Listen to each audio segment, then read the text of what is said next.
it feel? Good. Good? Just good? Great. How would you describe it though? Does it hurt at all? No, no. Okay. All right, a little smaller cup now. What did you do to your lower back? There's something going on there. I don't know. Years of sports. Ah, what were you playing? Football and track. I think we're here. What position were you? Football? Wide receiver.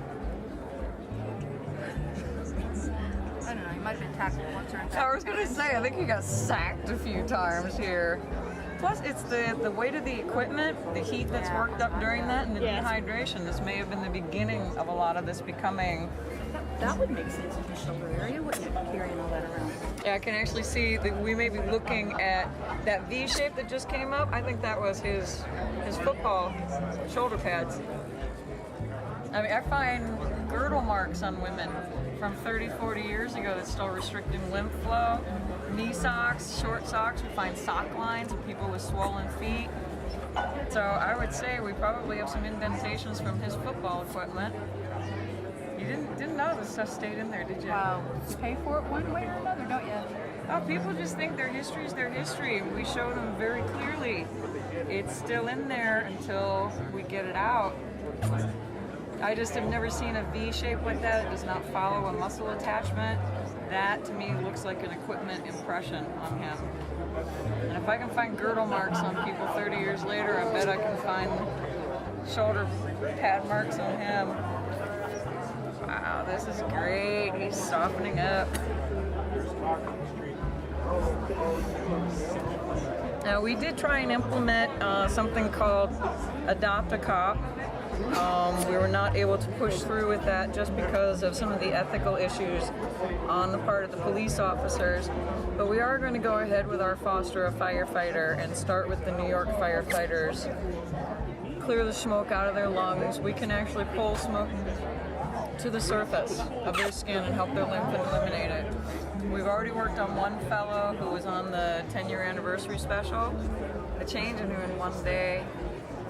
So he's going to help champion us. We're just kind of waiting to get our time together so that we can do this. All right, right down here. Now the nice thing too is I can park this. I think that's the first time his rib cage has moved in a long time. And very few discolorations on him, but where we are getting them, this is right under where the equipment I think got him. This is right at the pivotal point with the scoliosis. So the discolorations are not bad technique. It's actual proof or some type of evidence that you are actually affecting some change metabolically. Yes.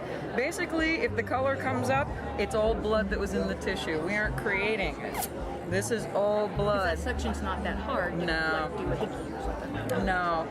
So with him, this is turning a brown color, so this is from football times also, and there is some dark purple in there, so this is childhood. Something did happen to him at one point. So the colors will tell you different things. We've even gotten yellow out of people who were jaundiced as babies. All of it is still in there. We get coal dust out of people whose fathers were coal miners. These are people in their 50s and 60s. Don't realize they still have coal dust in there. And I do pull secondhand smoke out of a lot of people from childhood. So This is because it's stuck in their lymph system? it's stuck in their tissues. Stuck in their tissues. So you once can't- we activate the lymph and everything starts moving to the surface, you'll see gray come up on people who were around smoke. If they were the smoker, it's gray and yellow. If they go bright yellow, usually there was some jaundice somewhere, or some bile, issues. If they turn green colors, it's a lot of different things. You'll smell anesthesia coming out of people, especially if you pop a gas pocket here when they've been inflated for arthroscopic and other surgeries where they inflate the abdomen. They don't tell people that it escapes through the shoulder. It gets caught between fascia. So here they've got frozen shoulder. You go over it, it pops, you smell the most horrible anesthesia, but then all of a sudden, their arm... It's really upsetting for them though, because they walked around for 20 some years and it was just that simple. So we've had some amazing things. We were never able to pop those pockets with just manual work. It took a vacuum. So as you learn to work with this, it'll teach you a lot too. And I don't know if you notice as I move the cup, it flashes white every once in a while on him. Like right there. So those are also like scar. Look at that, bright white. This is fun. He's gonna be on here for about an hour. It's just such a great thing to do to be able to loosen this up. I doubt your back has been this loose in a long time. Does your mom work on you? Shoot. So she won't know if we've affected change or not, huh?